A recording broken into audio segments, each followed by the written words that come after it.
Mimi nikiwa waziri wa mambo ya vijana, nataka kuwashauri vijana wote. Hizi fursa ambayo serikali inapeana sio historia. Ni fursa ambazo zipo, lakini zinahitaji uchukue hatua. Kwa sababu fursa haiwezi kukufata nyumbani. Fursa inaweza kufaidi yule ambaye amejitokeza. Hivi sasa kuna mambo mengi. Kwa mfano, kuna miradi ambayo inapatia nafasi vijana wapate ajira. Kwa mfano, mradi wa ujenzi wa nyumba ambayo hii inajengwa kwa sehemu yote ya nchi. Kama kijana una ujuzi wa ujenzi, lakini umewekwa siasa na roho mbaya, usiende kutafuta fursa, sasa itakuwa lawama ni kwako. Kwa sababu fursa ya ujenzi iko na ajira tofauti. Kuna wale ambao ni wahandisi wa ujenzi watapata nafasi. Kuna wale wahandisi wa mambo ya stima watapata nafasi. Kuna wale seremala ambao wanaweza kutengeneza milango na mambo mengi hapo watapata nafasi.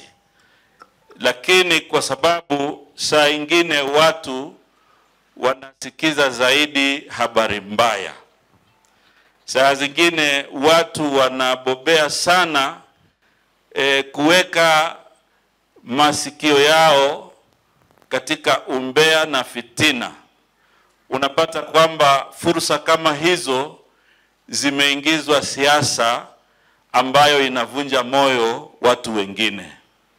Mimi nataka kusema hivi, kama wewe una ujuzi ambao unahusu ujenzi na nyumba inajengwa hapo, hiyo ni fursa yako, uhakikishe umeweza kujitokeza.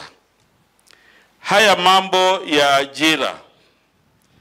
ajira kwa watu wetu ambayo wanaajiriwa kule ng'ambo ni fursa pia, na ni fursa ambayo kama serikali tumeweka sana mkazo, kwa sababu tunaelewa kwamba hapo awali pia kulikuwa na Wakenya wengine ambao walikuwa wanaajiriwa kusafiri ng'ambo, lakini walitapeliwa.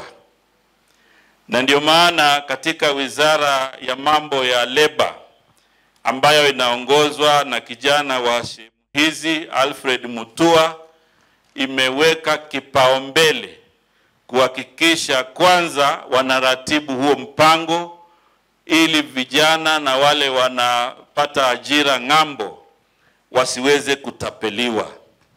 Kwa hivyo ni muhimu kueleza kwamba mpango huu wa labor mobility ni njia moja tu ya kuhakikisha pia vijana wetu wale ambao wana uwezo wa kufanya kazi hizo nao wamepata fursa ya kuweza kufanya kazi kwa mataifa mengine.